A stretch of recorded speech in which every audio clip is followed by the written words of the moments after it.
Никој не негира оди тештата на министерот Филипче Катерина Савеска и собственикот на Синерџи Горан Филипов, што редовно добива тендери за набавка на материјали за државни болници, заедно градат куќа. Минаа повеќе од 24 часа, а Филипов и Савеска не се обратија до редакцијата на Алфа.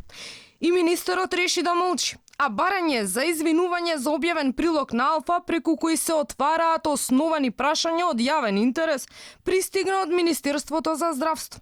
Оттаму велат оти се изнесувале неосновани претпоставки.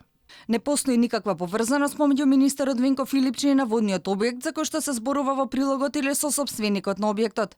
Секоја релација што е наведена во прилогот е неоснована, произволна и резултат на претпоставки. Целиот прилог се базира врз наводни врски и наоди кои се истакнати во самиот прилог и кои немаат врска со реалноста. Исклучена е можноста за какво било влијание врз тендерската постапка од страна на министерот или кое било друго лице од Министерството за здравство. Од медиумот Алфа бараме да се извини за невистините изнесени во текстот. Се наведува во реакцијата на државната институција. Според службата за односи со јавност, со прилогот се вршел обид името на министерот да се поврзе со искреирана бизнис релација, со што ќе се дискредитирало името на функционерот и процесите на Министерството за набавка на медицинска опрема.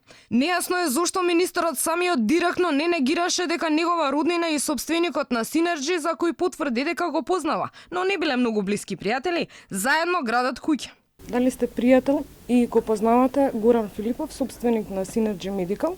Дали сте во пријателски врски? Да, го познавам човекот, пријателски врски немаме некакви посебно, меѓутоа сум во контакт со него, го знам порано како од градот, така и тука од клиниката. Тој заедно со вашата тешта гради објект во Нирези над 1000 метри квадратни. Стигна информација и дека веројатно таа куќа ќе ви припадне вас после одредено време. Дали ги потврдувате или негирате ваквите информации? Не, мислам дека ова навистина не соодветно прашање нешто што не се однесува. Јас не можам да кажам, да претпоставам што можам да очекувам, дај Боже. Според документи до кои дојдовме, името и презимето, а и адресата на собственикот на Синерџи е иста со податоците во катастар. Куќата постои, се наоѓа во Нерези и е во постапка на градба. Должност на новинарите е да истражуваат секогаш кога постојат индиции дека е можна злоупотреба на јавните пари од страна на функционерите. За сега останува прашањето зошто собственик на фирма која речиси секој месец добива тендери од државни установи, заедно со роднина на функционер, гради куќа голема над 1000 квадратни метри.